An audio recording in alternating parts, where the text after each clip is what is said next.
Hello and welcome back to your channel the door of education. আশা করি তোমরা সকলেই খুব ভালো আছো। আজকে আমরা ভারতীয় নোবেলজয়ী যেসব মহান ব্যক্তিত্ব রয়েছে ওনাদের সম্পর্কে আমরা আলোচনা করব।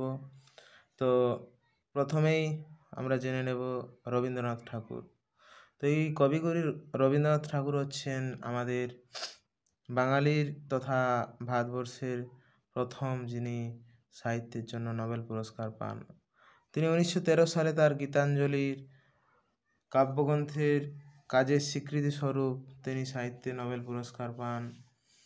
নেক্সট রয়েছে আমাদের হরগোবিন্দ খুরানা। ইনি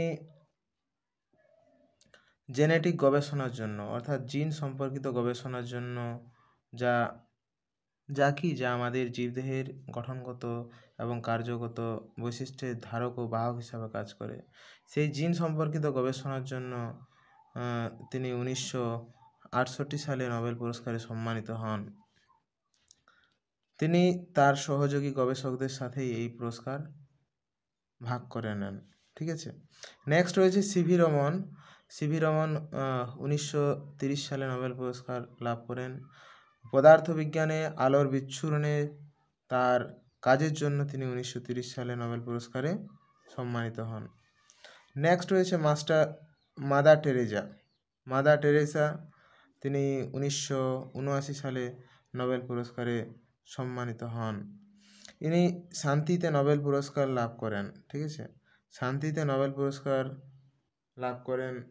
দেশের দুর্দশাগ্রস্ত মানুষের সাহায্যের জন্য তিনি হাত বাড়িয়ে দিয়েছিলেন, সেজন্য তাকে ওনাকে 1979 সালে নোবেল পুরস্কারে সম্মানিত করা হয়।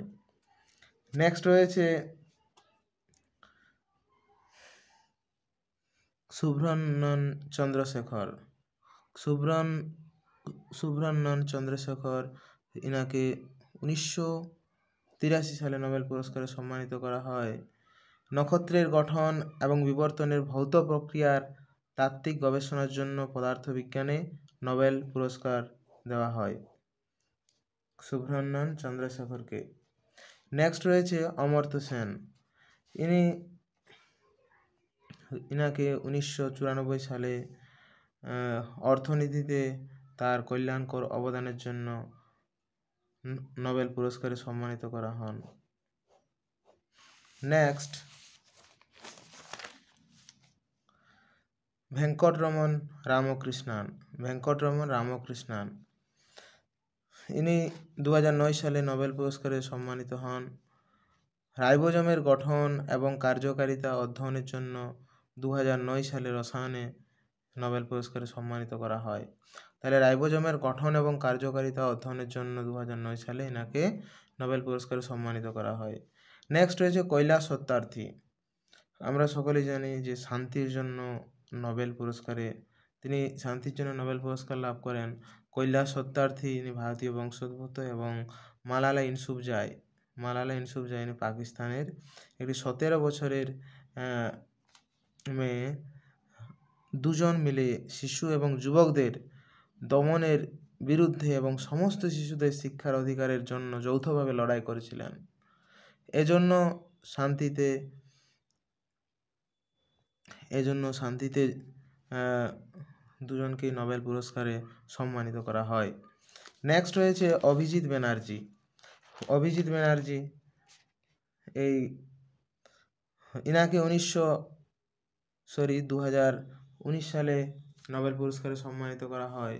বিশ্বব্যাপী দারিদ্র্য দূরীকরণ, সারা বিশ্ব জুড়ে দারিদ্র্য কীভাবে দূরীকরণ করা যায় তাদের পরীক্ষামূলক পদ্ধতির জন্য এই অভিজিৎ ব্যানার্জি এবং সহগবেষক এস্থার ডুফ্লো এবং মাইকেল ক্র্যামারকে যৌথভাবে এই পুরস্কারে ভূষিত করা হয়।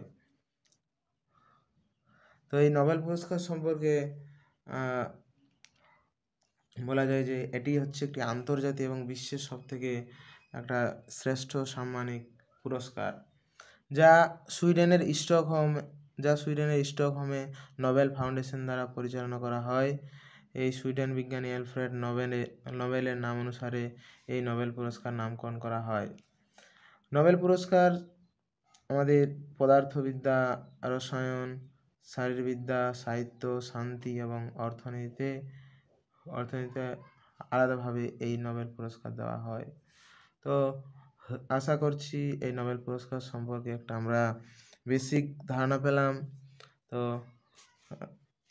নেক্সট ভিডিওতে আমরা এরকমই কোনো বেসিক তথ্য নিয়ে আলোচনা করব। তো সকলে ভালো থাকো, সুস্থ থেকো। Thank you.